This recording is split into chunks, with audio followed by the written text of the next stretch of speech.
A congressional effort to overhaul the country's prison system. The First Step Act would reduce criminal penalties, expand early release for convicted felons, and increase funding for anti-recidivism efforts. This bill is being supported by a wide coalition. Jared Kushner, the ACLU, the Fraternal Order of Police. What to think of this? We call one of the people we trust most on this question, Bernie Kerik. He's a former New York police commissioner, also author of the book From Jailer to Jailed, My Journey from Correction and Police Commissioner to Inmate. So he has seen both sides, and he joins us tonight. Bernie Kerik, thanks a lot for coming on. Thanks, Tucker.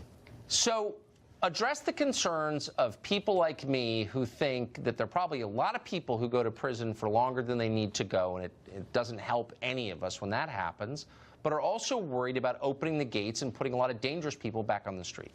Well, I think there's two things. Bad people that do bad things, they belong in prison. Some need to be there longer than most, or longer than many. And the system deals with that. But what you can't do, Tucker, is you can't put people in prison and expect them to be there. They learn how to steal, cheat, lie, manipulate, con, gamble, and fight.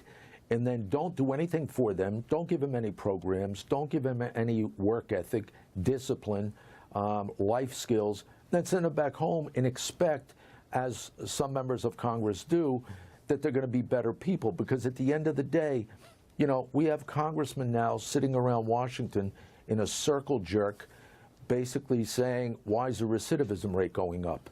Well, the recidivism rate's going up because you're not doing anything for the people in the system. This incentivizes good behavior. It gives them programs they need to be better citizens when they go out on the street. And it reduces the recidivism because they don't have to revert to crime and go back.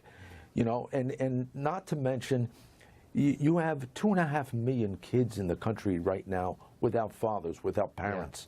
Yeah, right. You know, that's another thing. The bill also brings parents and their kids closer together with the 500-mile rule. The bill is the best thing that's happened in criminal justice in probably 2 decades. And you have a couple senators out there that are opposing it. I challenge them to debate me or walk through a federal prison with me and see what's in the system for yourself instead of listening to a staff member.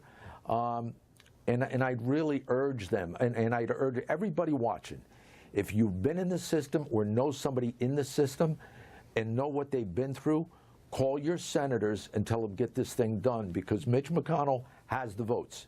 He has the votes. He said 2 weeks ago, if I have the votes after the election, we're going to do this and get it to the president. He has the votes. Now he's saying, well, we may delay it to next year. I'm here to predict if they delay it to next year, it'll never happen. They did this in 2016. They were going to delay it to next year. It never happened. He has the votes now. To not do this now with the votes is an intentional attempt to embarrass the president, or it's some self-serving declaration by Mitch McConnell and the couple people that is opposing it. I think it has to be done. We've never worked this hard to do it. I've been in Washington, D.C., briefing, testifying, and speaking since 2013. You have Newt Gingrich, Van Jones, Lindsey Graham, Cory Booker. Everybody under the sun is trying to get this done.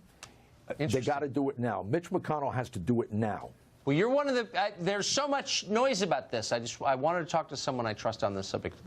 Bernie Kerik, thanks very much. Great to see you tonight. Thanks, Tucker. Well, a Christian woman in Pakistan needs to leave that country immediately.